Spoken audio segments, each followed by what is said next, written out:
अपने नजदीकी स्वास्थ्य केंद्र से जल्द संपर्क करें। ORS और जिंक की गोलियां स्वास्थ्य केंद्र पर निशुल्क उपलब्ध हैं। जब बच्चे स्वस्थ रहेंगे तो हंसते मुस्कुराते रहेंगे। याद रहे, दस्त के विरुद्ध तैयार है परिवार। रक्षा, रोकथाम और उपचार।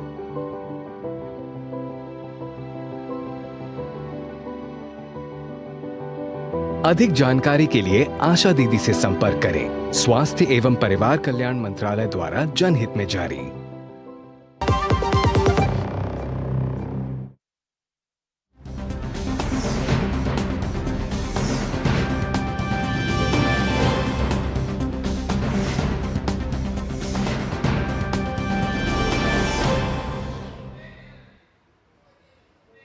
नमस्कार, डीडी न्यूज़ में आपका स्वागत है। आप देख रहे हैं मिड डे प्राइम। मैं हूं रमा त्यागी। अगले 1 घंटे में हम आपको बताएंगे देश और दुनिया की तमाम खबरें। बात करेंगे प्रधानमंत्री नरेंद्र मोदी के महाराष्ट्र दौरे की। प्रधानमंत्री देश को देंगे आज सबसे बड़े बंदरगाह की शुरुआत। किन मायनों में है खास, बताएंगे आपको। इसके साथ ही ये भी बताएंगे किस तरह से पश्चिम बंगाल में बैकफुट पर आ रही हैं ममता बनर्जी। और साथ ही अगर बात करें झारखंड की, तो JMM को लग रहा है एक बड़ा झटका, क्योंकि चंपाई सोरेन हो रहे हैं बीजेपी में शामिल। तमाम अन्य खबरों पर भी करेंगे विस्तार से बात, लेकिन शुरुआत कर लेते हैं हेडलाइंस के साथ।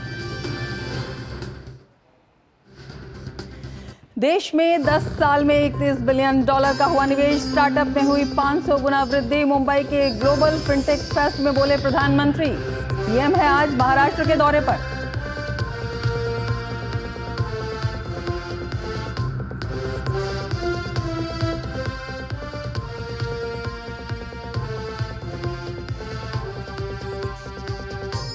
आज पीएम रखेंगे पालघर जिले में 76,000 करोड़ रुपए की लागत वाले देश के सबसे बड़े वाधवन बंदरगाह की आधारशिला। ये परियोजना भारत के सबसे बड़े गहरे पानी के बंदरगाहों में से एक होगी। साथ ही भारत की बढ़ाएगी समुद्री कनेक्टिविटी। बंगाल के मौजूदा हाल पर आज गृह मंत्री अमित शाह से राज्यपाल ने की मुलाकात।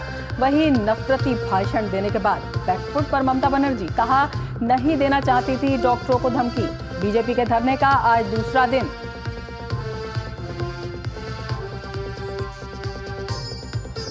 कांग्रेस आला कमान के फैसले के खिलाफ बगावत के मूड में कुमारी शैलजा। कहा, हर हाल में लड़ेंगी विधानसभा का चुनाव।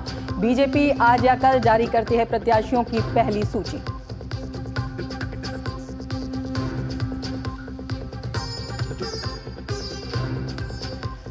वक्फ बिल पर संयुक्त संसदीय समिति की आज दूसरी बैठक। समिति को अगले संसद के सत्र के पहले हफ्ते तक पेश करनी है रिपोर्ट।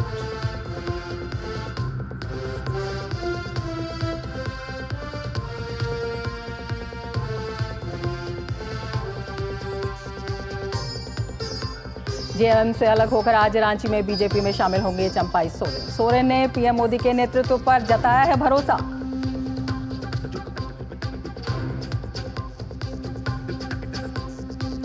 भारी बारिश और बाढ़ का सामना कर रहे गुजरात में अब आसना चक्रवात का खतरा।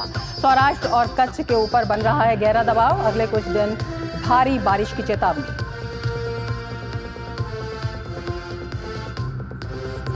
और पेरिस पैरालंपिक में आज बैडमिंटन, शूटिंग और तीरंदाजी में भारतीय खिलाड़ी पेश करेंगे चुनौती। 10 मीटर एयर राइफल क्वालिफिकेशन में अवनी लेखरा के प्रदर्शन पर होंगी निगाहें।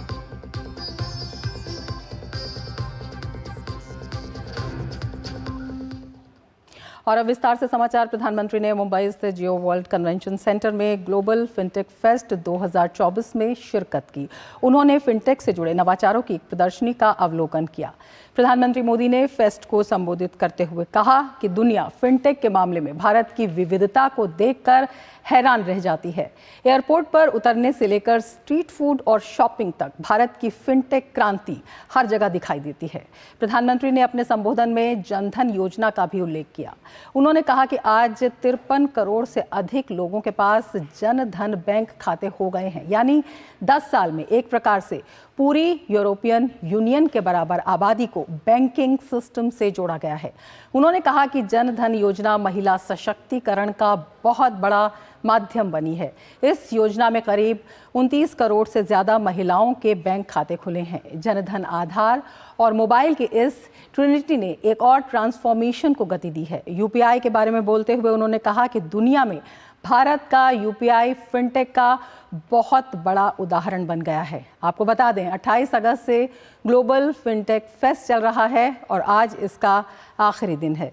इस फिनटेक महाकुंभ में दुनिया भर के 800 से ज़्यादा पॉलिसी मेकर्स, रेगुलेटर्स और फिनटेक फाउंडर्स हिस्सा ले रहे हैं।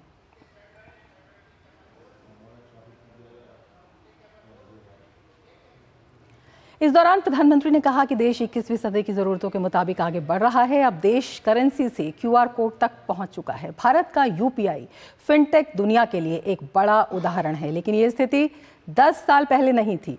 उन्होंने तत्कालीन सरकार की कार्यशैली पर भी कटाक्ष किया। आपको याद होगा, कुछ लोग पहले पूछते थे, पार्लियामेंट में खड़े होकर के पूछते थे और अपने आप को बहुत विद्वान मानने वाले लोग पूछते थे। सरस्वती जब बुद्धि बांट रही थी तो वो रास्ते में पहले ही खड़े थे।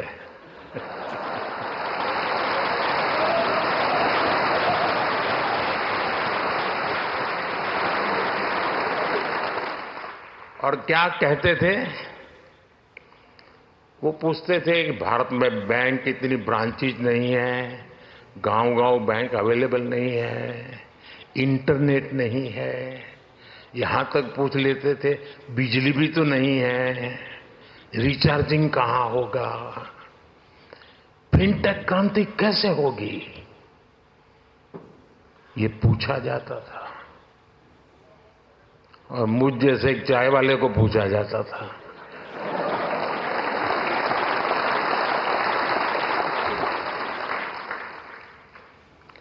लेकिन आज देखिए, एक दशक में ही भारत में ब्रॉडबैंड यूजर 60 मिलियन यानी 6 करोड़ से बढ़कर 940 मिलियन यानी करीब 94 करोड़ हो गए। डिजिटल तकनीक ने वित्तीय क्षेत्र में लोकतांत्रिक मूल्यों को जहां बढ़ावा दिया है, तो वहीं ऋण सेवाओं को समावेशी बनाया है। इस उपलब्धि के बीच प्रधानमंत्री ने साइबर फ्रॉड से बचने के उपायों पर काम करने का आह्वान किया। हमने देश में रिसर्च और इनोवेशन को बढ़ावा देने के लिए 1 लाख करोड़ रुपए का फंड बनाने की घोषणा की है।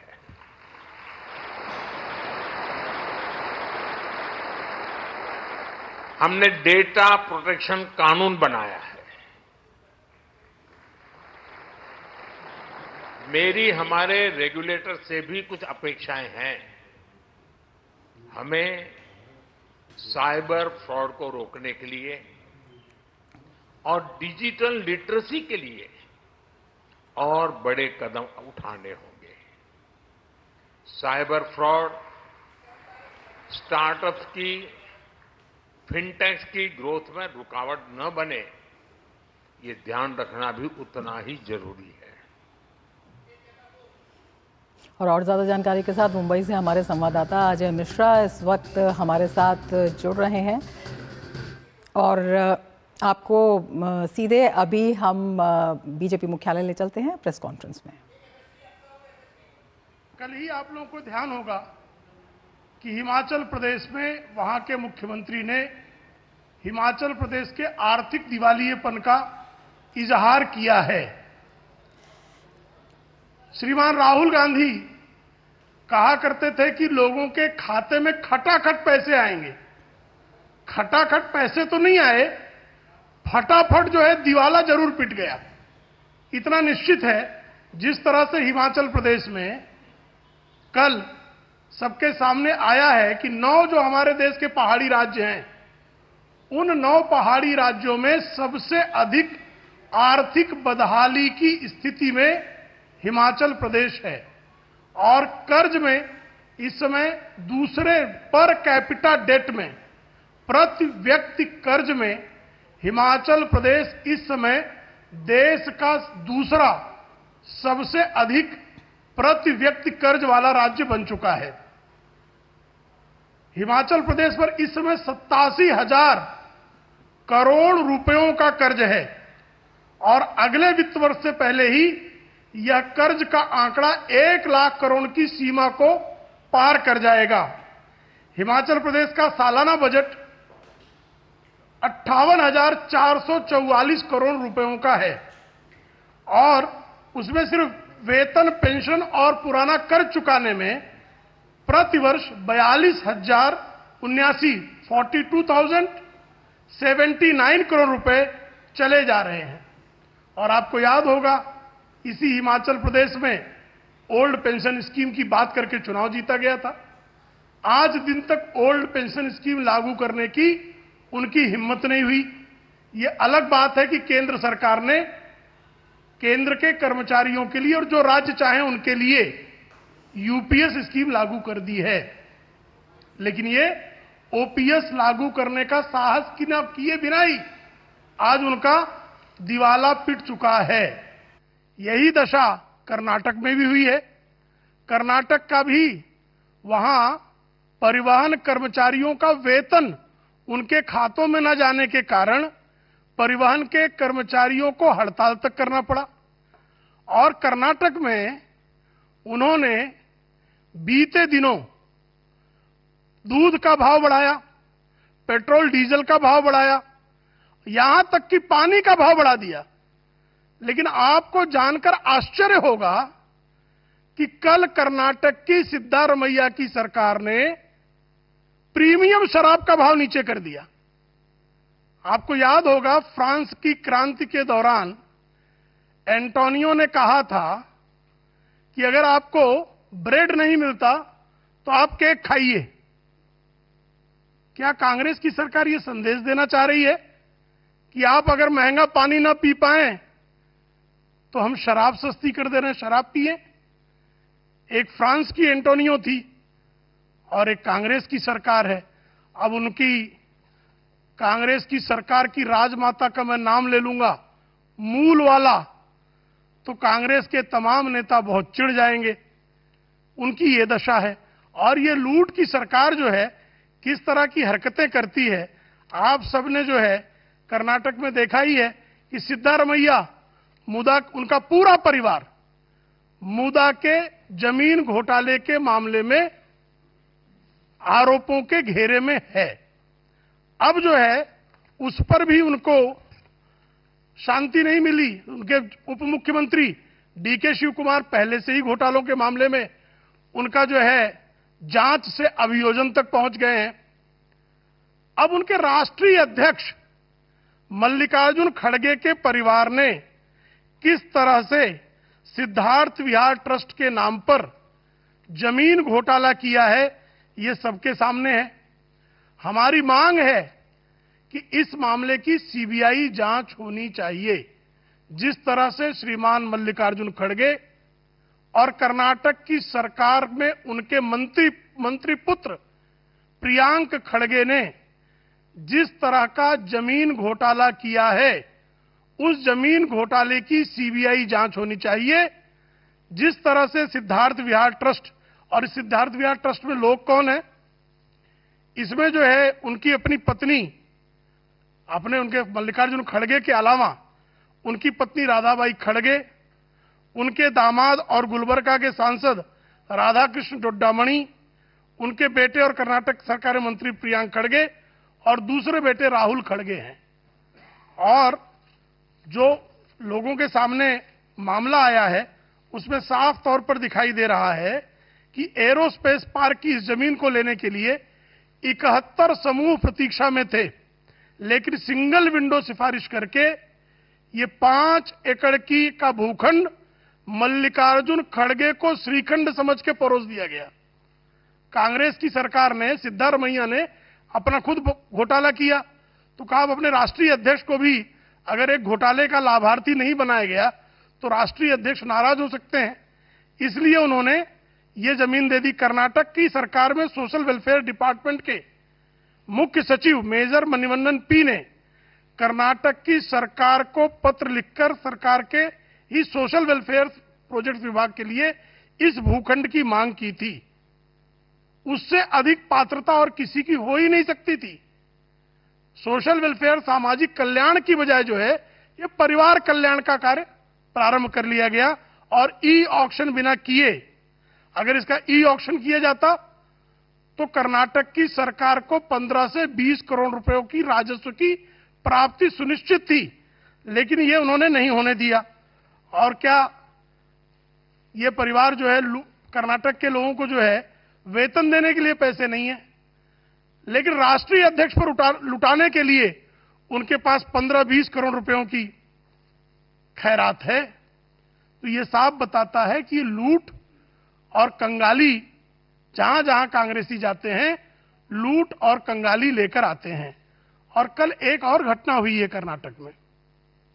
कर्नाटक की सरकार ने श्री हनुमान की जन्मस्थली माने जाने वाले कर्नाटक के गंगावटी नगर में वहां के लैंप पोस्ट पर श्री हनुमान जी और श्री राम जी के अंकित चित्रों को हटाने का निर्देश दे दिया। भाई, आपको राम से, हनुमान से, गदा से और धनुष बाण से इतनी ज्यादा जो है नफरत क्यों है? मोहब्बत के दुकानदारों को हिंदुओं के प्रतीक चिन्हों से नफरत क्यों है? आप अगर इस तरह की बातें करेंगे तो आपसे स्वाभाविक तौर पर सवाल पैदा होगा कि डॉक्टर बाबा साहब आम्बेडकर ने इस देश को संविधान की जो प्रति समर्पित की थी, उस संविधान की प्रति के प्रथम पृष्ठ पर वहां जो है श्री राम दरबार की भव्य चित्र प्रकाशित किया गया था।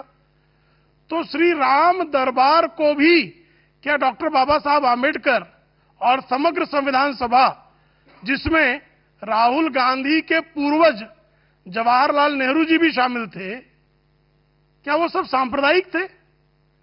आप जो है हज हाउस बनाएंगे तो वो सेकुलरिज्म की मीनार है, लेकिन कहीं राम मंदिर बन जाए, कहीं राम जी का चित्र लग जाए, कहीं हनुमान जी की गदा और राम जी का धनुष लग जाए, तो एसडीपीआई के एक मांग करते ही ये घुटने टेक देते हैं। ये अत्यंत दुखद है। इसी तरह की एक और मामला तेलंगाना में, जिस तरह से तेलंगाना के मुख्यमंत्री श्रीमान रेवंत रेड्डी को कल सुप्रीम कोर्ट ने फटकार लगाई है, जिस तरह से कांग्रेस की सरकारें, कांग्रेस के श्रीमान राहुल गांधी और उनके नेता संविधान की प्रति तो लहराते हैं, लेकिन संवैधानिक संस्थाओं के प्रति आदर उनमें बिल्कुल नहीं है। जिस तरह से सुप्रीम कोर्ट का निरादर करते हुए श्रीमान रेवंत रेड्डी ने सुप्रीम कोर्ट के एक अभियुक्त के जमानत के फैसले का हवाला देते हुए उन्होंने कहा कि सुप्रीम कोर्ट में जमानत इसलिए मिली क्योंकि भारतीय जनता पार्टी और बीआरएस का समझौता हो गया।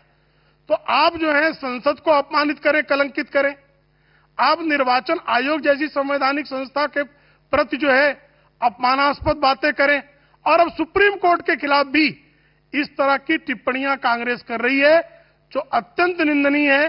विदेशों की भूमि पर जाकर राहुल गांधी भारत के संवैधानिक संस्थानों, जिसमें सुप्रीम कोर्ट भी शामिल है, इनके खिलाफ पहले भी टिप्पणियां कर चुके हैं। और सुप्रीम कोर्ट में टिप्पणियां झूठ बोलकर श्रीमान राहुल गांधी कांग्रेस के पहले अध्यक्ष ऐसे बने जो सुप्रीम कोर्ट में हलफनामा दायर करके, जिन्होंने जो है हलफनामा दायर करके माफी मांगी। सुप्रीम कोर्ट सर्टिफाइड झूठे हैं वो, ये सिद्ध हो चुका है। तो ये हरकत पहले भी इन्होंने की है और तेलंगाना की घटना से एक बार ये फिर से सिद्ध हुआ है। और इसी तरह सुश्री ममता बनर्जी जो कर रही हैं बंगाल में, वो सब आपके सामने है। इंडी अलायंस की पार्टनर सुश्री ममता बनर्जी ने जिस तरह से बंगाल के आम जनों को, छात्रों को जिस तरह से धमकाने का काम किया, जिस तरह से उन्होंने कहा कि यह आग जो है वो असम, उड़ीसा, नॉर्थ ईस्ट होते हुए दिल्ली तक चली जाएगी, और जो छात्र प्रदर्शन कर रहे थे उनको धमकाया गया कि आपका पासपोर्ट और वीजा नहीं बनेगा। एक संवैधानिक पद पर बैठी हुई मुख्यमंत्री की इस भाषा पर जिस तरह की चुप्पी संविधान लहराने वाले राहुल गांधी साधे हुए हैं, जिस तरह से उन ममता बनर्जी को अखिलेश यादव समर्थन देते हैं, जिस तरह से ऐसी अराजकता की धमकी देने वाली मुख्यमंत्री के समर्थन में तेजस्वी यादव खड़े होते हैं, इससे इंडी अलायंस इस देश में किस तरह से आग लगाने का इरादा रखता है, याद रहे श्रीमान राहुल गांधी पहले ही इस देश में आग लगाने की धमकी दे चुके हैं। चुनाव के समय परिणाम आने के पहले समाजवादी पार्टी के अखिलेश यादव भी इस देश में आग लगाने की धमकी दे चुके हैं। तो ये इंडी अलायंस के नेता भ्रष्टाचारियों को बचाने के लिए, व्यभिचारियों को बचाने के लिए, बलात्कारियों को बचाने के लिए इस देश को बारंबार आग के हवाले करने की जो बात कर रहे हैं, वो निश्चित तौर पर यह दिखा रहा है कि टुकड़े टुकड़े गैंग इनके भीतर जो है बहुत भली भांति प्रवेश कर चुका है। इसलिए जो है वो इस तरह की बातें बार बार कर रहे हैं। हमारी ऐसी स्थिति में मांग है, एक, श्रीमान मल्लिकार्जुन खड़गे के विरुद्ध सीबीआई की जांच होनी आवश्यक है। सुश्री ममता बनर्जी को जिन बलात्कारियों को बचाने का उन्होंने प्रयास किया है, उस मामले में जब तक स्वयं ममता बनर्जी का लाई डिटेक्टर टेस्ट नहीं होता, तब तक इस मामले की तह तक पहुंचा नहीं जा सकेगा।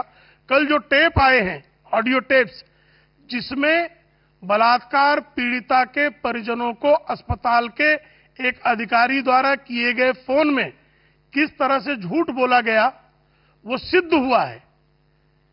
तो निश्चित तौर पर एक अस्पताल की असिस्टेंट सुपरिंटेंडेंट ने यह फोन किसी बड़े अधिकारी के कहने पर किया होगा, किसी सरकार के बड़े रसूखदार व्यक्ति के करने पर किया होगा। और सुश्री ममता बनर्जी मुख्यमंत्री होने के साथ साथ वह राज्य की स्वास्थ्य मंत्री भी हैं, और जिस तरह से उन्होंने आनन फानन में उस कॉलेज के प्रिंसिपल को पदोन्नति जैसा कार्य किया, अच्छी जगह ट्रांसफर करके, उससे यह आशंका दृढ़ होती है। और जिस तरह से सुप्रीम कोर्ट की अवमानना करने का काम तेलंगाना के मुख्यमंत्री ने किया है, समग्र कांग्रेस पार्टी को इस देश की संवैधानिक संस्थाओं से माफी मांगना आवश्यक है। मित्रों, मैंने अपनी बात रखी, आपके मन में कोई प्रश्न हो तो सादर आमंत्रित है। प्रश्न।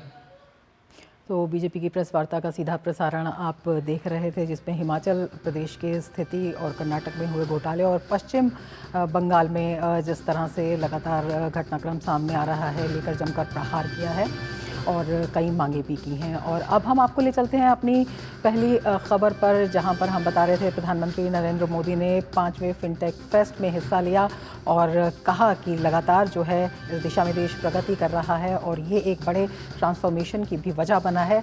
हमारे साथ हमारे सहयोगी संवाददाता अजय मिश्र इस वक्त जुड़ गए हैं। अजय, प्रधानमंत्री ने कई बड़ी बातें रखी। सबसे बड़ी बात उन्होंने कही कि जिस तरह से इस पूरी व्यवस्था से ट्रांसफॉर्मेशन हुआ है पूरा, वो किस तरह से देश को एक बड़ी ग्रोथ स्टोरी में आगे ले जाने में सहायक साबित हो रहा है। देखिए रमा, जिस तरह से आप जानते हैं कि ये जो ग्लोबल फिनटेक फेस्ट है वो दुनिया का सबसे बड़ा फिनटेक प्लेटफॉर्म बन चुका है। और आज अगर हम इकोसिस्टम की बात करें तो जिस तरह से भारत का स्टार्टअप इकोसिस्टम दुनिया का तीसरा सबसे बड़ा स्टार्टअप इकोसिस्टम है, उसी तरह से फिनटेक का इकोसिस्टम भी दुनिया का तीसरा सबसे बड़ा इकोसिस्टम बन चुका है। आप समझिए कि जब पूरी दुनिया में एवरेज ग्रोथ 13% की है, तो हमारी फिनटेक इंडस्ट्री 50% की ग्रोथ से बढ़ रही है। ये दिखाता है कि कितना ज़्यादा बदलाव आया है 2014 के बाद। मैं इसलिए कह रहा हूं क्योंकि पहली बार जब लाल किले की प्राचीर से प्रधानमंत्री नरेंद्र मोदी इस बात का आह्वान करते हैं कि इस देश में सभी का बैंक खाता होना चाहिए, तो लोगों को ये नहीं समझ में आया था कि ये आर्किटेक्चर का इस्तेमाल भविष्य में किस लिए किया जाएगा। लेकिन आज नतीजे 10 साल बाद आपके सामने हैं। ये पूरा का पूरा दशक रमा फिनटेक क्रांति के लिए जाना जाएगा और अगले दशक के लिए प्रधानमंत्री ने शुभकामनाएं दी हैं। और बहुत सारे संदेश यहाँ पर उन्होंने ये दिया कि जो बड़ी कंपनियां हैं दुनिया की, उन्होंने ये कहा कि our best is yet to come, यानी भारत की कंपनियां अपने बेस्ट के लिए अभी भी काम कर रही हैं और आप लोग वेट कीजिए हम लोग कैसे पूरी दुनिया पर कब्जा करेंगे। दूसरी बात ये कि कैसे भारत की जो कंपनियां हैं वो ग्लोबल हो सकती हैं, ग्लोबल लीडर बन सकती हैं और ग्लोबल ईज ऑफ लिविंग के लिए कैसे अपना कंट्रीब्यूशन दे सकती हैं। ग्रीन इन्वेस्टमेंट के साथ साथ सस्टेनेबल इन्वेस्टमेंट, सस्टेनेबल डेवलपमेंट का उन्होंने जिक्र करते हुए कहा कि भारत की फिनटेक इंडस्ट्रीज इसमें काफ़ी बड़ा योगदान दे सकती हैं।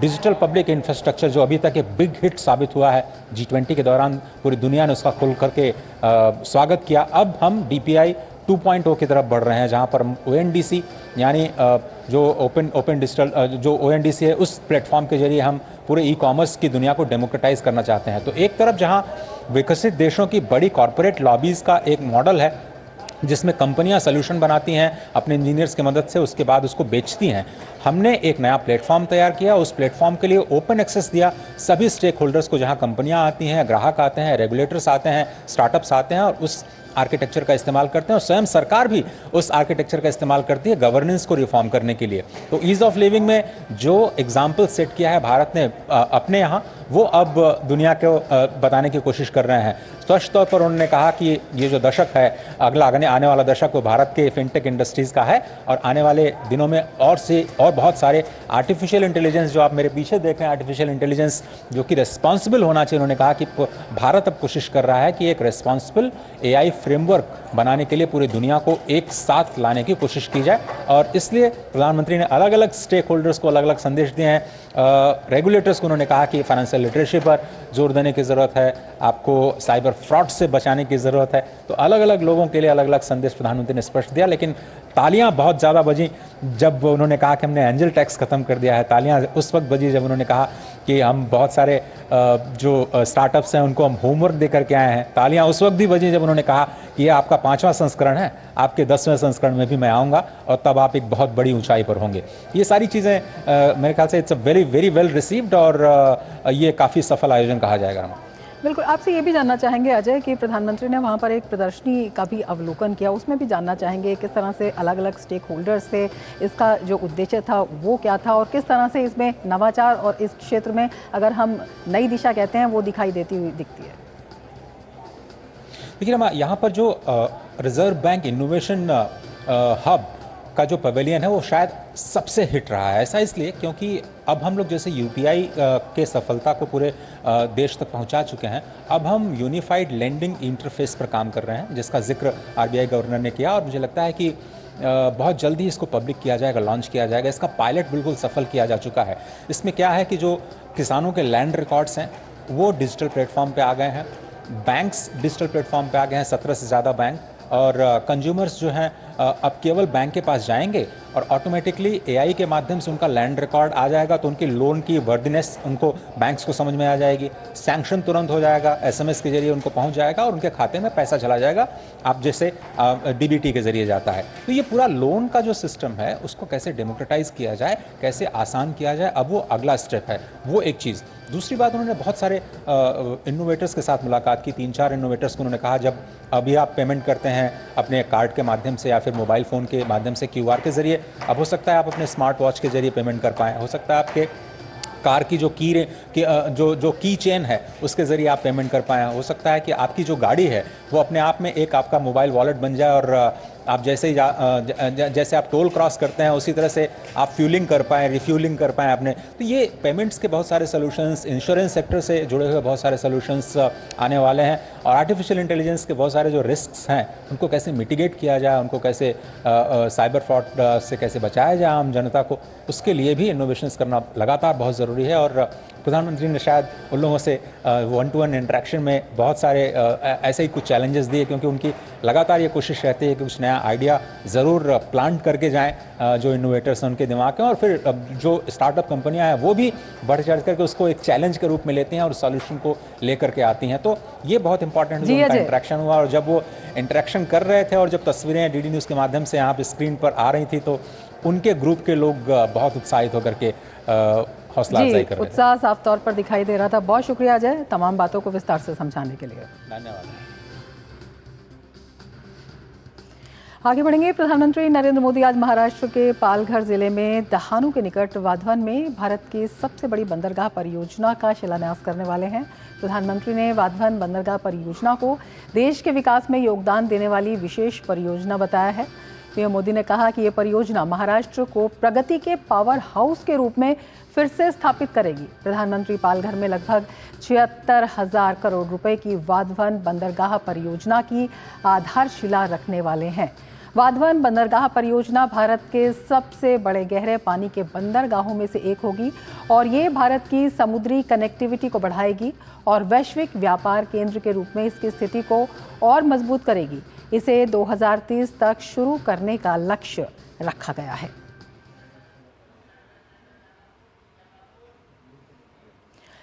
कोलकाता के आरजीकर अस्पताल में महिला डॉक्टर के साथ दुष्कर्म और हत्या की घटना को लेकर मचे घमासान के बीच पश्चिम बंगाल के राज्यपाल सीवी बोस आज केंद्रीय गृह मंत्री अमित शाह से उन्होंने मुलाकात की और आरजीकर मामले सहित राज्य के ताज़ा हालात पर चर्चा करने के साथ ही अपनी रिपोर्ट सौंपी। एक हफ्ते के भीतर ये दूसरी बार है जब पश्चिम बंगाल के राज्यपाल दिल्ली आए। दिल्ली जाने से पहले उन्होंने भाजपा के वर्तमान और पूर्व प्रदेश अध्यक्षों सुकांत मजूमदार और दिलीप घोष के साथ बैठक की। बीजेपी नेता सुकांत मजूमदार ने राज्यपाल से मुलाकात के दौरान मुख्यमंत्री ममता बनर्जी के विवादित बयान को लेकर आशंका जताई और संवैधानिक प्रावधानों के तहत कार्रवाई करने का अनुरोध किया। वहीं पश्चिम बंगाल के मुख्यमंत्री ममता बनर्जी ने अपने ही विवादास्पद बयान पर सफाई दी है। अपने राजनीतिक जीवन में ये पहली बार है जब ममता ने ये साफ करने की कोशिश की है कि वो 28 अगस्त के अपने विवादास्पद भाषण के दौरान डॉक्टर्स को धमकाना नहीं चाहती थी। उधर आंदोलनकारी डॉक्टरों ने ममता के खिलाफ एफआईआर दर्ज करवाने की धमकी दी है। डॉक्टरों का कहना है कि जब तक जांच आगे नहीं बढ़ेगी तब तक उनका विरोध प्रदर्शन जारी रहेगा।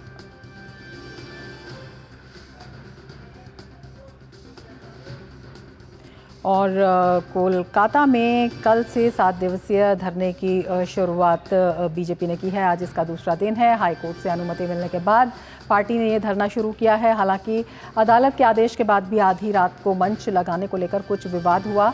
मंगलवार को विरोध प्रदर्शन कर रहे छात्रों पर पुलिसिया कार्रवाई के खिलाफ बुधवार को भाजपा ने 12 घंटे बंद बुलाया था। इस दौरान भी जगह जगह हिंसा हुई।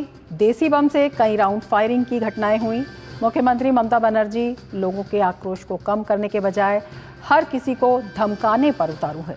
इस बीच भाजपा महिला मोर्चा आज राज्य महिला आयोग तक मार्च करेगी। उधर दिल्ली के सभी रेजिडेंट डॉक्टर्स ने फैसला किया है कि वो इस मामले में इंसाफ मिलने तक मौन रहकर विरोध प्रदर्शन करेंगे। न्याय की मांग और स्वास्थ्य पेशेवरों के लिए सुरक्षा उपायों को बढ़ाने को लेकर राजीव चौक पर मौन विरोध प्रदर्शन का उन्होंने आह्वान किया है। आज शाम 5 बजे से 6 बजे तक दिल्ली के राजीव चौक मेट्रो स्टेशन के गेट नंबर 1 पर डॉक्टर्स मौन प्रदर्शन करेंगे। साथ ही प्रत्येक सप्ताह के एक दिन रेजिडेंट डॉक्टर्स एसोसिएशन का मौन विरोध मार्च होगा।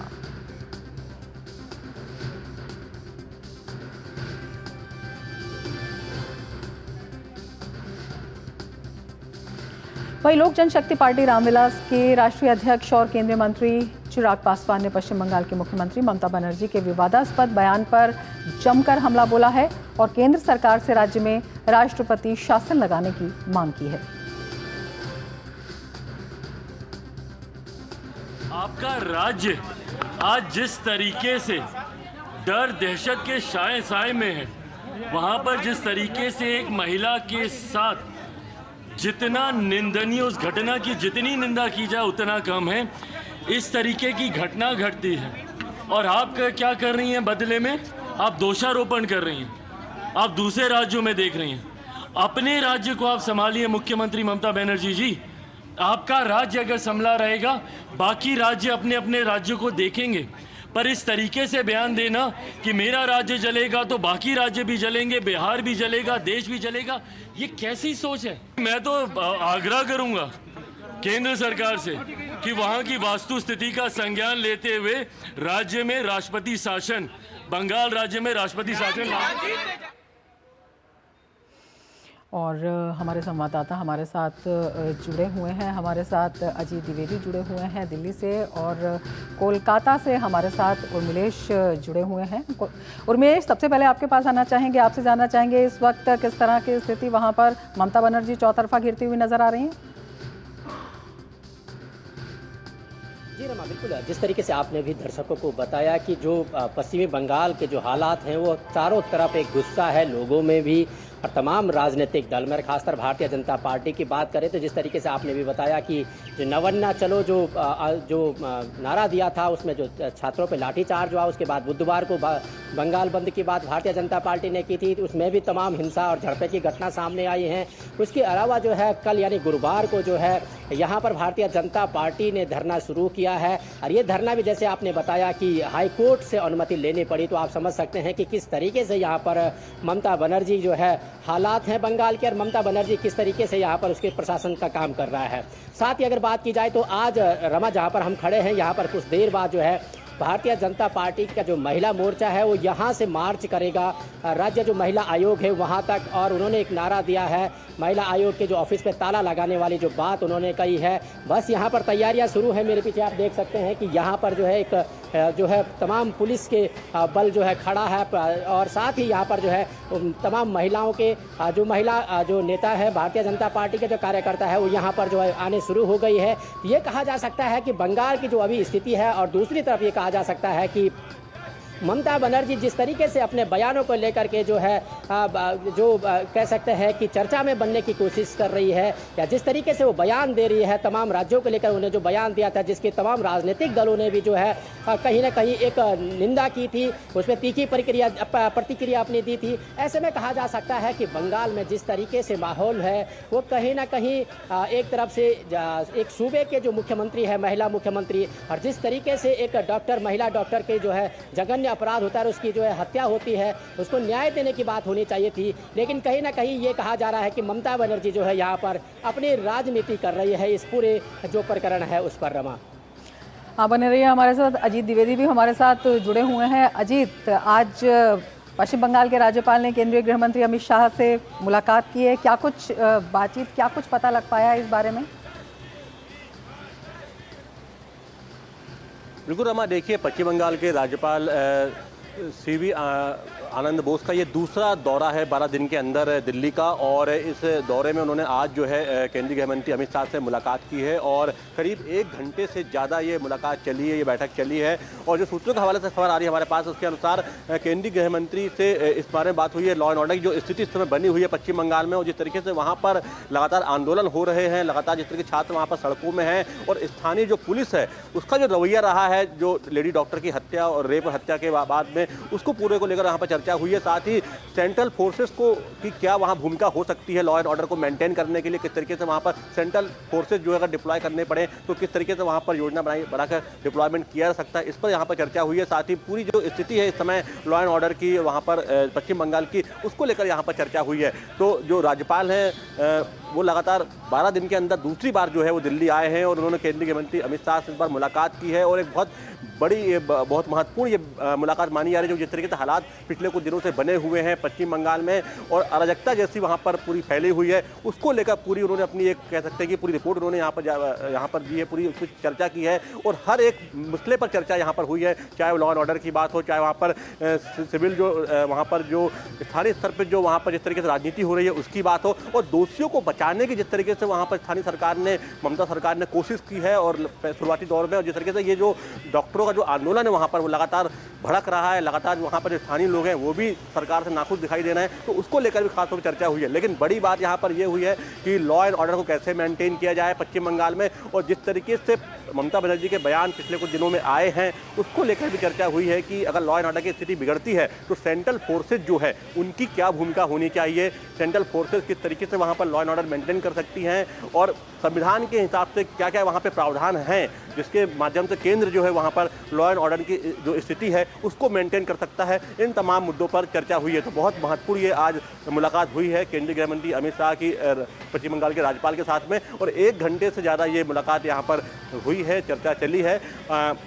अब ये देखने वाली बात होगी क्या निकल के इससे आता है, क्योंकि क्या एक्शन इस पर होता है, केंद्र क्या एक्शन लेता है। लेकिन ये जो मुलाकात है ये राजनीतिक हलकों में, प्रशासनिक हलकों में काफ़ी इसको लेकर हलचल है, क्योंकि बहुत महत्वपूर्ण ये बैठक आज हुई है और इसको लेकर लगातार कयास लगाए जा रहे हैं कि कोई बड़ा फैसला जो है वो केंद्र जो है पश्चिम बंगाल को लेकर ले सकता है, वहाँ के लॉ एंड ऑर्डर को सुधारने को लेकर ले सकता है, वहाँ के लॉ एंड ऑर्डर की स्थिति को मेंटेन करने के लिए वहाँ पर ले सकता है। जी रमा। बिल्कुल अजीत, आपसे ये भी समझना चाहेंगे, जिस तरह से दूसरी बार लगातार अगर देखते हैं 10-12 दिन के अंदर ही ये दौरा, मुलाकात, और जिस तरह से वहाँ से तमाम घटनाक्रम जो है पल पल की जिस तरह से खबरें आ रही हैं, चाहे वो डॉक्टर्स को धमकाने की बात हो, जो अन्य राज्य हैं उनके बारे में स्टेटमेंट की बात हो, वहाँ की जो ममता बनर्जी मुख्यमंत्री हैं वो लगातार घिरती हुई नज़र आ रही हैं और कहीं ना कहीं वो बैकफुट पर भी अब आने की कोशिश कर रही हैं, तो तमाम जो हालात है लगता है कि उनके पकड़ से बाहर हो रहे हैं।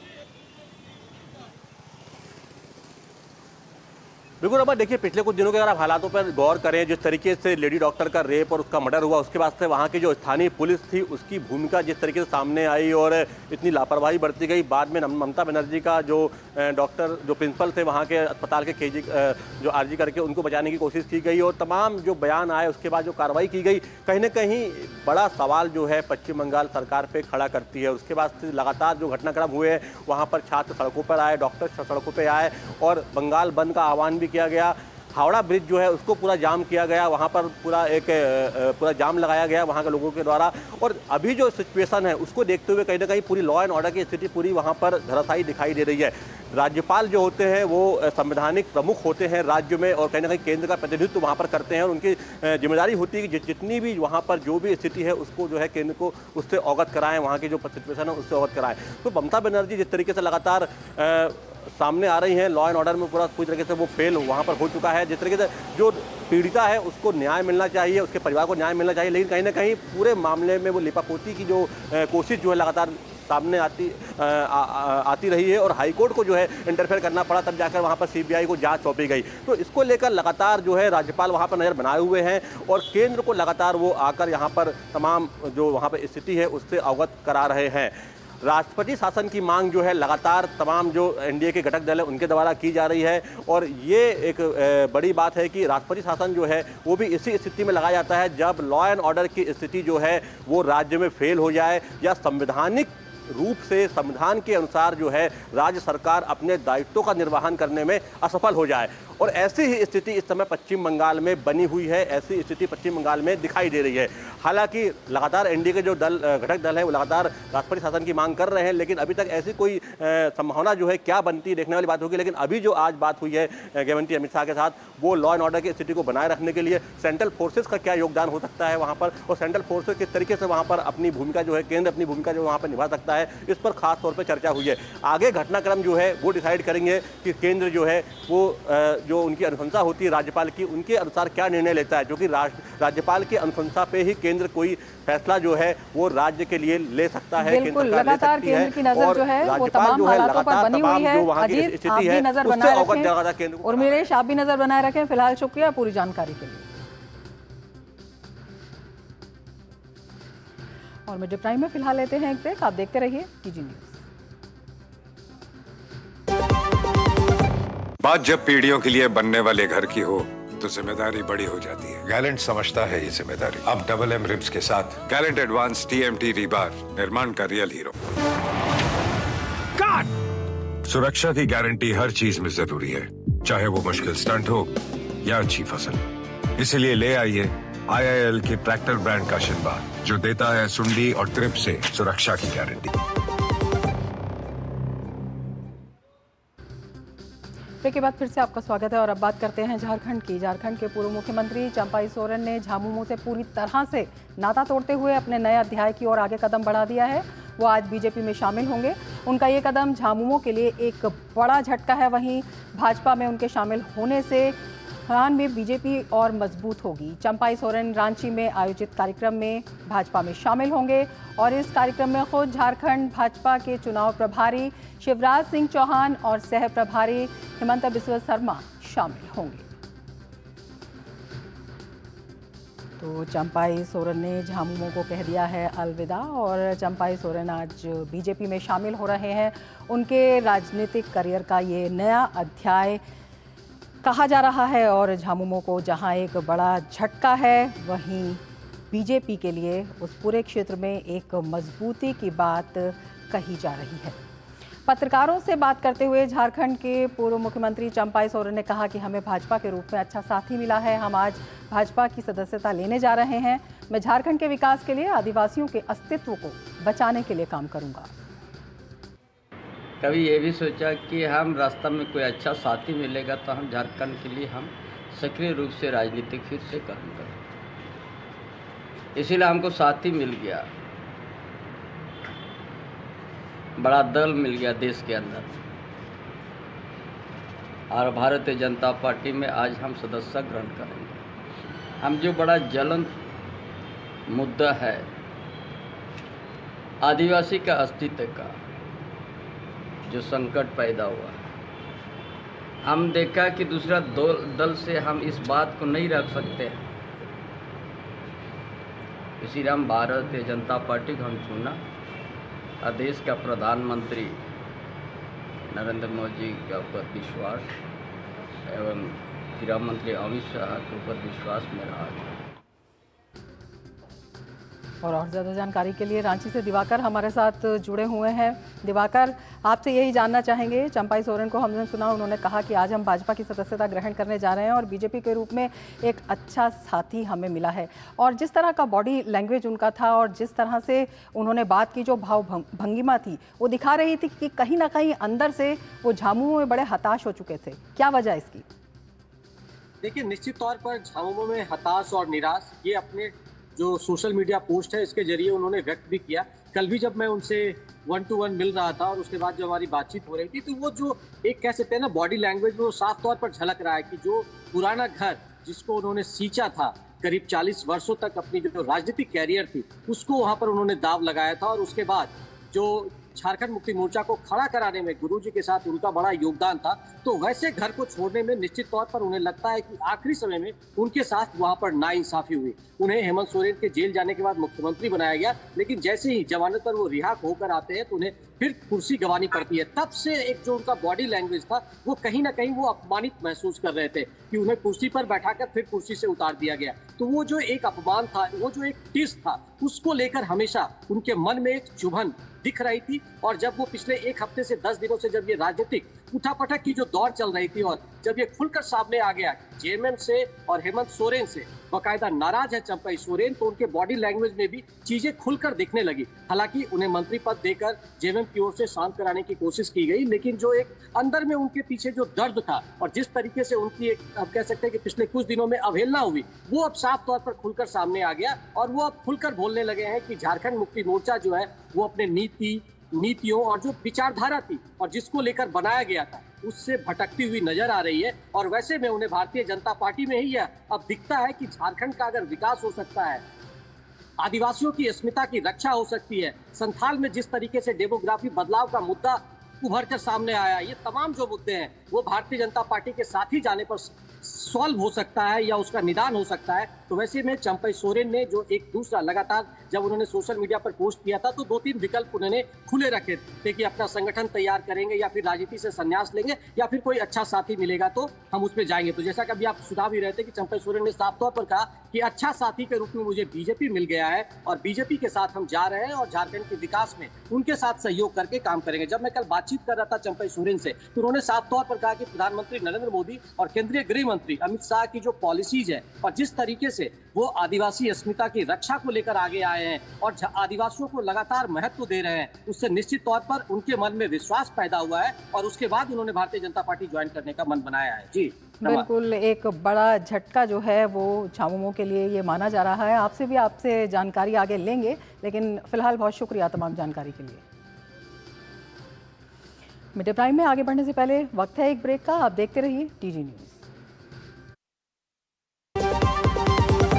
बात जब पीढ़ियों के लिए बनने वाले घर की हो तो जिम्मेदारी बड़ी हो जाती है। गैलेंट समझता है ये जिम्मेदारी। अब डबल एम रिब्स के साथ गैलेंट एडवांस TMT रीबार निर्माण का रियल हीरो। भारत में सालाना हजारों लोग हाथी पांव नाम की बीमारी की चपेट में आकर जीवन भर के लिए अपाहिज हो जाते हैं। हाथी पांव एक मच्छर के काटने से फैलता है। हाथी पांव का कोई इलाज नहीं है। साल में सिर्फ एक बार सरकार द्वारा दी हुई मुफ्त दवाएं खाएं और इस बीमारी से अपने आप को और अपने परिवार को बचाएं। 10 अगस्त को हाथी पांव से बचाव की दवा अवश्य खाएं। अपने आप को और अपने परिवार को इस दर्दनाक बीमारी से बचाएं। भारत सरकार द्वारा जनहित में जारी। ब्रेक के बाद फिर से आपका स्वागत है मीडिया प्राइम में। अब बात करेंगे विधानसभा चुनावों की।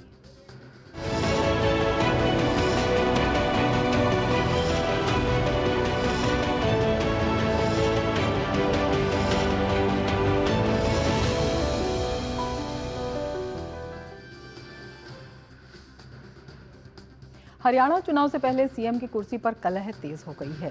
कुमारी शैलजा ने कहा है कि वो हर हाल में विधानसभा का चुनाव लड़ेंगी, चाहे उन्हें पार्टी हाईकमान से अनुमति ही क्यों न लेना पड़े। शैलजा के इस स्टैंड और सुरजेवाला की मूक सहमति के बाद कांग्रेस में मुख्यमंत्री पद की लड़ाई ज्यादा तेज हो गई है। हरियाणा में विधानसभा चुनाव लड़ने का सपना देख रहे सांसदों के अरमानों पर पानी फेरने के बाद अब कांग्रेस ने साफ कर दिया है कि वो 2 बार या इससे अधिक बार चुनाव हारे नेताओं को किसी भी सूरत में टिकट नहीं देगी। पार्टी सिटिंग गेटिंग के फॉर्मूले पर ही गंभीरता से मंथन कर रही है। कांग्रेस स्क्रीनिंग कमेटी की बैठक दूसरे दिन गुरुवार को भी दिल्ली में हुई। पार्टी में अब तक कुल 60 विधानसभा हलकों के बारे में मंथन हो चुका है। बुधवार को बैठक के पहले दिन कांग्रेस ने किसी भी सांसद अथवा राज्यसभा सदस्य को विधानसभा चुनाव लड़वाने से इनकार कर दिया था।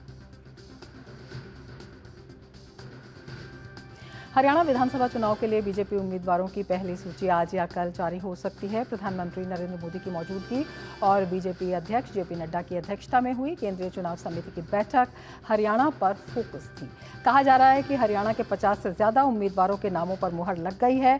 बैठक के समापन के बाद प्रधानमंत्री नरेंद्र मोदी ने अमित शाह और जेपी नड्डा के साथ अलग से भी कुछ देर बैठक की। माना जा रहा है कि अलग से हुई बैठक में हरियाणा में होने वाले चुनावी गठबंधन और कुछ मंत्रियों की सीटों को लेकर चर्चा हुई है।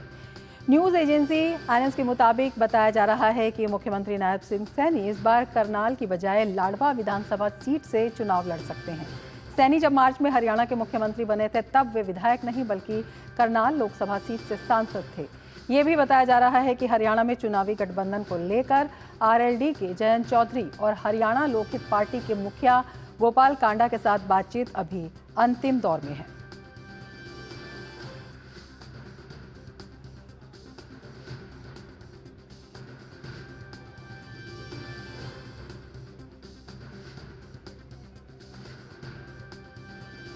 तो ये थी चुनाव से जुड़ी खबरें।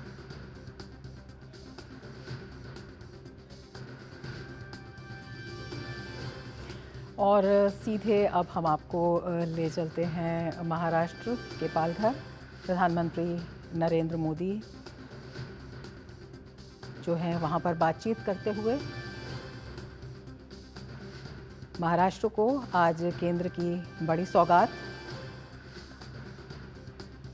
और प्रधानमंत्री नरेंद्र मोदी वहां पर बातचीत करते हुए ये दृश्य आप देख रहे हैं महाराष्ट्र से, जहां पर देश को आज सबसे बड़े बंदरगाह की सौगात मिलने वाली है।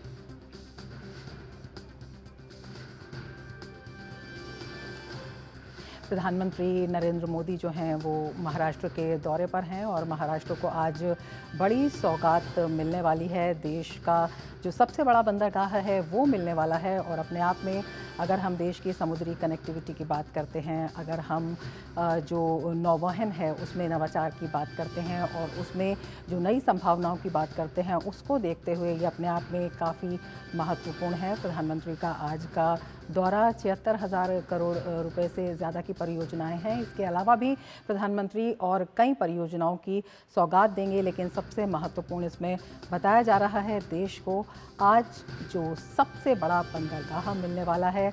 अपने आप में अगर हम देखते हैं, समुद्री व्यापार की बात करते हैं, समुद्री कनेक्टिविटी की बात करते हैं, तो उसको लेकर अपने आप में एक बड़ा बदलाव, एक बड़ा परिवर्तन और विकास की बात ये करता हुआ नज़र आता है। तो अपने आप में काफ़ी महत्वपूर्ण है। और इससे पहले प्रधानमंत्री ने आज 5वें फिनटेक फेस्ट में भी, ग्लोबल फिनटेक फेस्ट में हिस्सा लिया और प्रधानमंत्री ने कहा कि लगातार जो है देश तकनीक के क्षेत्र में जो आगे कदम बढ़ा रहा है और अपने आप में ये दिखाता है कि किस तरह से अगर हम फिनेंस में टेक्निक की बात करते हैं उसमें भारत ने दुनिया भर में एक धाक जमाई है और उसी को देखते हुए ये जो है अपने आप में काफ़ी महत्वपूर्ण हो जाता है। और भारत जो है कई देशों के लिए आज उदाहरण बना हुआ है। अगर डिजिटल ट्रांजैक्शन की बात करते हैं तो पूरी दुनिया के आधे डिजिटल ट्रांजैक्शन जो हैं वो भारत में होते हैं और कई ऐसे क्षेत्र हैं जिसमें भारत दुनिया को नई राह दिखा रहा है। और इसी दिशा में जो है प्रधानमंत्री का ये जो दौरा है वो काफ़ी महत्वपूर्ण हो जाता है। जब हम नई संभावनाओं की बात करते हैं, जब हम नवाचारों की बात करते हैं, जब हम विकास की बात करते हैं, जब हम देश की ग्रोथ स्टोरी की बात करते हैं, तमाम क्षेत्रों में जब हम सभी को साथ लेकर सभी क्षेत्रों पर सरकार का जिस तरह से ध्यान है और किस तरह से उन्हें आगे बढ़ाया जा सकता है और न केवल जो देश है उसमें प्रगति की ये नई राह खोलता है बल्कि दुनिया भर के लिए भी किस तरह से एक बड़ी मिसाल बन रहा है वो अपने आप में काफ़ी महत्वपूर्ण है। तो प्रधानमंत्री का ये जो दौरा है ये काफ़ी महत्वपूर्ण है और कई तरह की जो सौगात है उनको लेकर आया है प्रधानमंत्री का ये दौरा। प्रधानमंत्री नरेंद्र मोदी महाराष्ट्र के पालघर ज़िले में दहानू के पास वाधवन में भारत की सबसे बड़ी बंदरगाह परियोजना का उद्घाटन करेंगे और ये जो है आर्थिक गतिविधियों को बढ़ावा तो देगा ही, अंतर्राष्ट्रीय व्यापार के लिए भी नए रास्ते खोलेगा। प्रधानमंत्री नरेंद्र मोदी 30 अगस्त को महाराष्ट्र के पालघर जिले में दहानू के निकट वाधवन में भारत की सबसे बड़ी बंदरगाह परियोजना का शिलान्यास करेंगे। इस बंदरगाह का निर्माण Vadhavan port project limited BPPL द्वारा किया जाएगा, जो Jawaharlal Nehru port authority JNPA और महाराष्ट्र मैरीटाइम बोर्ड MMB द्वारा गठित एक स्पेशल पर्पज व्हीकल SPV है। इस परियोजना की लागत लगभग 76,000 करोड़ रुपए है। इसमें सार्वजनिक निजी भागीदारी PPP मोड में प्रमुख बुनियादी ढांचे, टर्मिनल और अन्य वाणिज्यिक बुनियादी ढांचों का विकास शामिल होगा। वाधवन पोर्ट को महाराष्ट्र के पालघर जिले के वाधवन में सभी मौसमों के अनुकूल एक ग्रीनफील्ड डीप ड्राफ्ट प्रमुख बंदरगाह के रूप में विकसित किया जाएगा। मुंद्रा और JNPA दोनों की क्षमता लगभग एक जैसी है। दोनों की क्षमता 7.5 मिलियन कंटेनर जिसको TU कहते हैं वो है। इसकी क्षमता 23.4 मिलियन TUs होगी। तो ये लगभग जो अभी जो बंदरगाह हमारे हैं उनके तुलना में 3 गुना बड़ा होगा। JNPA के अध्यक्ष ने बताया कि ये बंदरगाह प्रस्तावित समर्पित माल ढुलाई गलियारों और दिल्ली मुंबई औद्योगिक गलियारे के निकट है। ये बंदरगाह प्रस्तावित भारत मध्य पूर्व यूरोप गलियारे IMEC और अंतर्राष्ट्रीय उत्तर दक्षिण परिवहन गलियारे INSTC के लिए प्रवेश द्वार के रूप में काम कर सकता है। G20 में IMEC कॉरिडोर की जो बात हुई है, जैसे India middle east Europe corridor जो है, इसके लिए ये स्टार्टिंग पॉइंट ये बंदरगाह होगा। वाधवन बंदरगाह भारत की समुद्री कनेक्टिविटी को बढ़ाएगा और वैश्विक व्यापार केंद्र के रूप में इसकी स्थिति को और मजबूत करेगा। वाधवन बंदरगाह भारत के सबसे बड़े डीप वाटर बंदरगाहों में से एक होगा। अत्याधुनिक प्रौद्योगिकी और बुनियादी ढांचे से सुसज्जित ये बंदरगाह अंतर्राष्ट्रीय शिपिंग मार्गों से सीधी कनेक्टिविटी प्रदान करेगा। इस बंदरगाह से रोजगार के महत्वपूर्ण अवसर पैदा होने, स्थानीय व्यवसायों को प्रोत्साहन मिलने और क्षेत्र के समग्र आर्थिक विकास को बढ़ावा मिलने की उम्मीद है। इस बंदरगाह के बनने के बाद स्थानीय आबादी को उम्मीद है कि इससे रोजगार के कई अवसर बढ़ेंगे, जिससे इलाके की अर्थव्यवस्था को भी मजबूती मिलेगी। एशिया में सबसे बड़ा माना जा रहा है आज तक का, वो वाधवन बंदर हमारे जिले में आ रहा है, इसलिए ये जिलावासी करके मैं उनका बहुत बहुत आभार व्यक्त करता हूँ।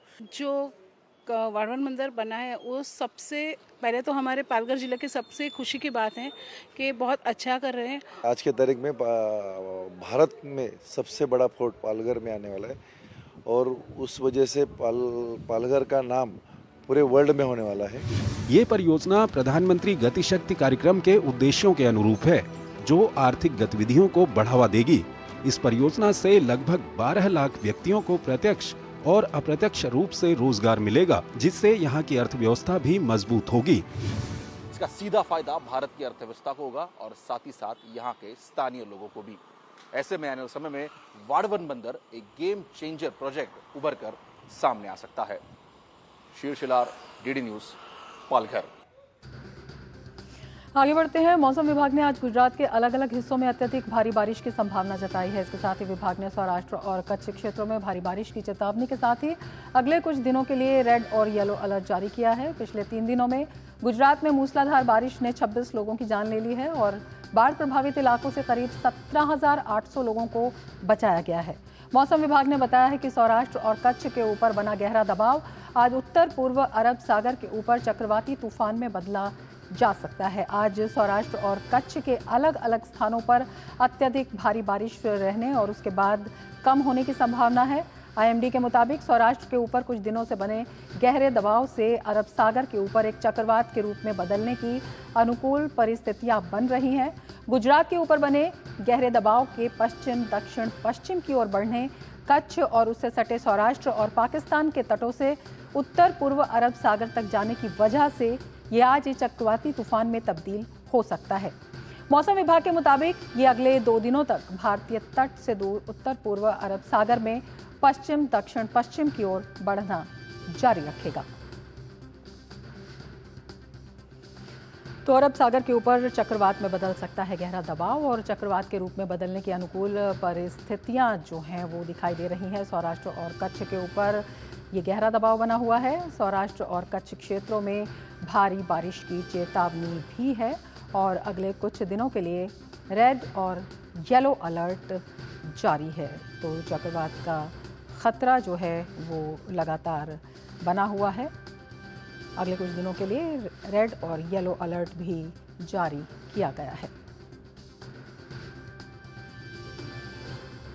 अरब सागर के ऊपर जो गहरा दबाव है वो चक्रवात में तब्दील हो सकता है और उसी को देखते हुए लगातार वहां चक्रवात का खतरा मंडरा रहा है। सौराष्ट्र और कच्छ के ऊपर के जो क्षेत्र हैं वहां पर गहरा दबाव बना हुआ है।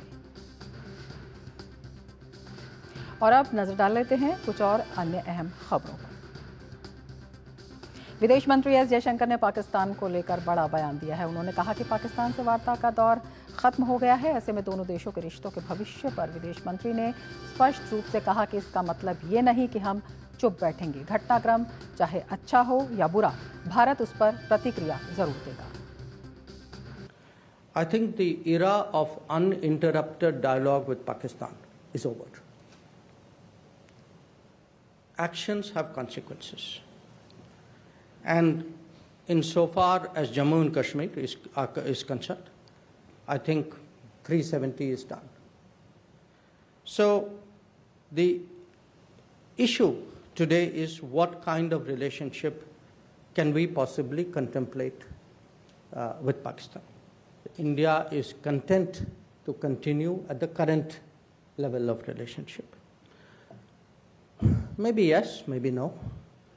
What I do want to say is we are not passive, and whether events take a positive or a negative direction, either way we will react. विदेश मंत्री एस जयशंकर ने बांग्लादेश में बदले राजनीतिक परिदृश्य में भारत से संबंधों को लेकर कहा है कि ये स्वाभाविक है कि बदली सरकार के साथ भारत काम करेगा। साथ ही विदेश मंत्री ने कहा कि इस बात का भी ध्यान रखना चाहिए कि राजनीतिक परिवर्तन विघटनकारी हो सकते हैं, लेकिन वर्तमान स्थिति में हमें पारस्परिक हितों को ध्यान में रखना होगा। Bangladesh is India locked and our northeast is Bangladesh locked.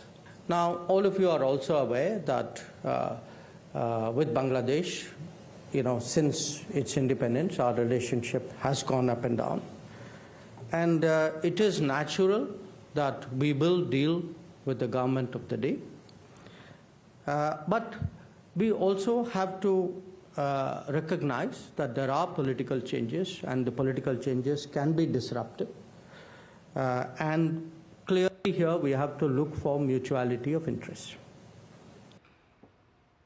साल 1984 सिख विरोधी दंगों के दौरान दिल्ली के पुलबंगश इलाके में सिखों की हत्या से जुड़े मामले में कांग्रेस नेता जगदीश टाइटलर के खिलाफ आरोप तय करने को लेकर दिल्ली की राउज एवेन्यू कोर्ट ने आदेश आज 3 बजे तक टाल दिया है। केस पुलबंगश इलाके में 3 सिखों की हत्या और गुरुद्वारा साहिब में आग लगाने के आरोप से जुड़ा है। चार्जशीट के मुताबिक कांग्रेस नेता टाइटलर ने गुरुद्वारा साहिब के पास दंगाइयों को हिंसा के लिए उकसाया था।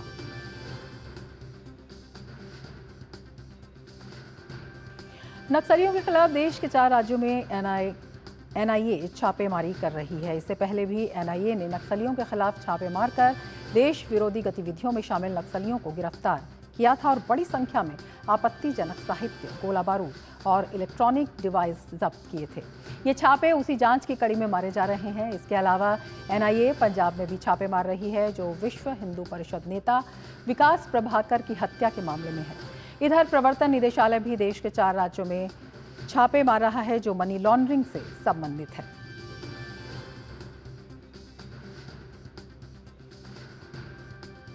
वक्फ बोर्ड संशोधन बिल पर संसद के संयुक्त समिति की दूसरी बैठक आज संसद भवन में हो रही है।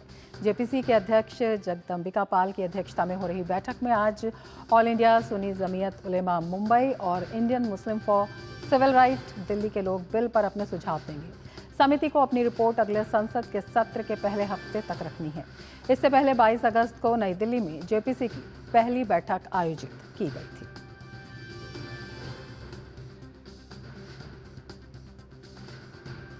उत्तर प्रदेश के बहराइच जिले में हो रहे नरभक्षी भेड़ियों के मामले पर राज्य के वन मंत्री अरुण कुमार सक्सेना ने कहा है कि अब तक 4 भेड़िए पकड़े जा चुके हैं और 2 जल्द ही पकड़े जाएंगे। वन विभाग ने भेड़ियों को पकड़ने के लिए जाल बिछाया है, वहीं ड्रोन से भी निगरानी की जा रही है। उत्तर प्रदेश के वन मंत्री अरुण कुमार सक्सेना से डीडी न्यूज ने बात की।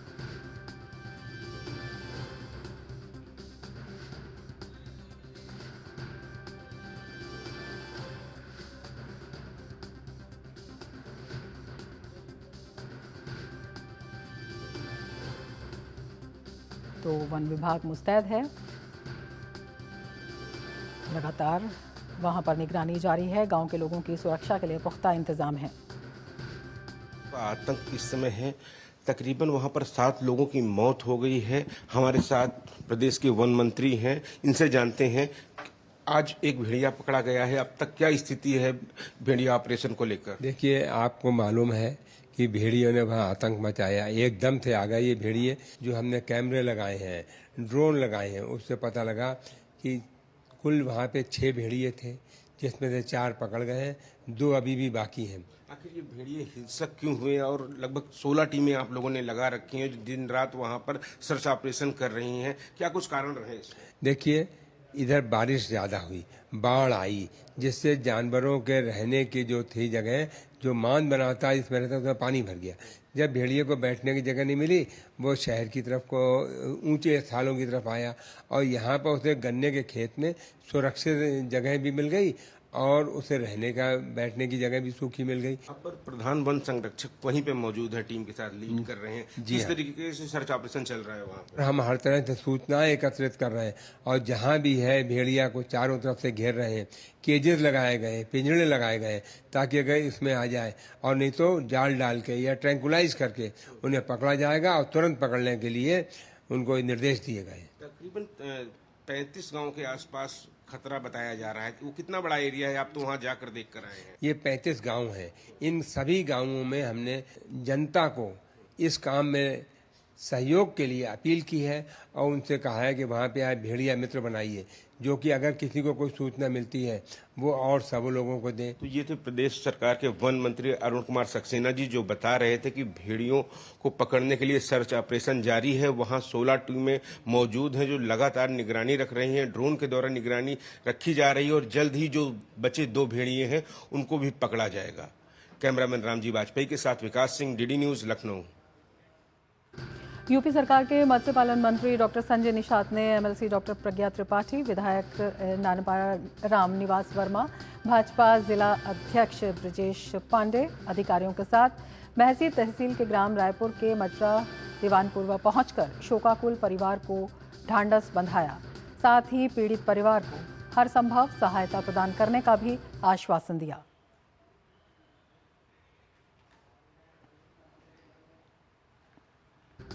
साइबर क्राइम के खिलाफ पिछले 1 हफ्ते में दिल्ली पुलिस ने 17 अपराधियों को गिरफ्तार किया है। दिल्ली पुलिस ने राजस्थान के मेवात, अजमेर, जोधपुर, झारखंड के देवघर और दुमका, मध्य प्रदेश के राजगढ़ और सीहोर, बिहार के समस्तीपुर, झारखंड के गिरिडीह और जामताड़ा, उत्तर प्रदेश के प्रतापगढ़ और मुंबई में छापेमारी की थी। दिल्ली पुलिस की ये छापेमारी स्थानीय पुलिस के साथ सहयोग के आधार पर की गई। दिल्ली पुलिस की ये छापेमारी ऑनलाइन स्टॉक मार्केट निवेश घोटाले, टेलीग्राम के माध्यम से घर से काम करने की योजनाएं, फर्जी ग्राहक सेवा नंबर 99 एकड़ और क्विकर ऐप के माध्यम से धोखाधड़ी और ड्राइव ट्रैक प्लस कार्ड का दुरुपयोग शामिल है। तीसरे कुंभ सम्मेलन और अगले साल प्रयागराज में होने वाले महाकुंभ मेले से पहले गुरुवार को केरल के तिरुवनंतपुरम शहर में गोलमेज चर्चा का आयोजन किया गया। चर्चा का विषय था अमूर्त सांस्कृतिक विरासत कुंभ। मिजोरम के पूर्व राज्यपाल पुमानम राजशेखरन ने चर्चा की अध्यक्षता करते हुए कुंभ मेले को एक पवित्र मेला बताया। यह इंडियन थिंक काउंसिल द्वारा आयोजित 8वीं पूर्ववर्तीय गोलमेज चर्चा थी, जिसका उद्देश्य पूरे देश में महाकुंभ मेले का संदेश पहुंचाना था, जिसमें कुंभ मेले को दोष रहित बनाने के लिए सभी वर्गों से सुझाव लिए गए। उत्तर प्रदेश पर्यटन विभाग महानिदेशक और प्रमुख सचिव मुकेश मेश्राम ने बताया कि अगले साल होने वाले कुंभ मेले में 40 करोड़ आगंतुकों के आने की उम्मीद है और उत्तर प्रदेश सरकार ने देश भर से आने वाले आगंतुकों के लिए दुर्घटना मुक्त अनुभव सुनिश्चित करने के लिए सभी व्यवस्थाएं की हैं। तीसरे कुंभ सम्मेलन से पहले पूरे देश में 15 ऐसे गोलमेज सम्मेलन आयोजित किए जाएंगे, जो अक्टूबर 2024 तक होने की उम्मीद है। मथुरा में खाद्य सुरक्षा एवं औषधि प्रशासन विभाग ने बड़ी कार्रवाई की है। यहां श्री कृष्ण जन्मस्थान के पास निर्धारित दायरे में आने वाली मीट की 11 दुकानों के पंजीकरण खाद्य सुरक्षा एवं औषधि प्रशासन विभाग ने रद्द कर दिए हैं। खाद्य सुरक्षा विभाग ने यह कार्रवाई नगर निगम की रिपोर्ट मिलने के बाद की है। विभाग ने पुलिस को भी इन दुकानों को बंद करवाने के लिए पत्र लिखा है। खाद्य सुरक्षा विभाग और नगर निगम सहायक नगर आयुक्त की संयुक्त टीम द्वारा हम लोगों ने नवनीत नगर वार्ड में छापेमार कार्रवाई की थी। तो पता चला कि इसमें कुछ दुकानें हैं जिन्हें पूर्व में बंद कराया गया था, वो दोबारा वो खोल के कर रहे हैं। और नगर निगम से जानकारी करने पता चला कि ये प्रतिबंधित क्षेत्र है। यहाँ पे उनके कुछ लोगों के पास रजिस्ट्रेशन भी थे, उनकी जांच की गई तो पता चला इन्होंने गलत पता दिखा करके फर्जी तरीके से हासिल किए हैं। तो ऐसे 11 दुकानदारों को नोटिस भेजी गई थी विभाग की तरफ से कि अपना बताएं कि वो क्या कहते हैं, उन्होंने एनओसी ले रखी है नगर निगम से नहीं और अन्य पुलिस से ले रखी है कि नहीं ले रखी है। तो नोटिस का जवाब उन्होंने दिया नहीं निर्धारित समय सीमा के अंदर। तो विभाग ने जो है उनके सभी के लाइसेंस निलंबित कर दिए और उनको दुकानों को बंद करवाने के लिए पुलिस को पत्र प्रेषित कर दिया है। उत्तर प्रदेश के हापुड़ में वन विभाग की टीम ने परपा गांव के तालाब से एक मगरमच्छ का रेस्क्यू किया है। मगरमच्छ दिखने पर ग्रामीणों में डर का माहौल बना है। ग्रामीणों ने वन विभाग को सूचना दी। सूचना मिलने पर टीम मौके पर पहुंची। वहीं वन विभाग के रेंजर मुकेश कांडपाल ने कहा कि मगरमच्छ की मौजूदगी की सूचना मिली थी। टीम मौके पर पहुंची और तालाब के चारों ओर जाल लगाया, जिसके बाद मगरमच्छ को पकड़ लिया गया है। पारपा गांव के अंतर्गत यहाँ पर लगातार सूचना आ रही थी कि यहाँ मगरमच्छ आया हुआ है। तो कुछ दिन पहले, इससे पहले भी हमारे द्वारा वहाँ टीम लगा के सर्च अभियान चलाया गया था। साथ इस पल को सजाएंगे। मोदी जी का हर एक कदम भारत को विश्व का सबसे विकसित राष्ट्र बनाने की संकल्पना को मूर्त रूप दे रहा है। देवी और सज्जनों, भारत सरकार पत्तन, पोत परिवहन और जलमार्ग मंत्रालय तथा मत्स्य पालन विभाग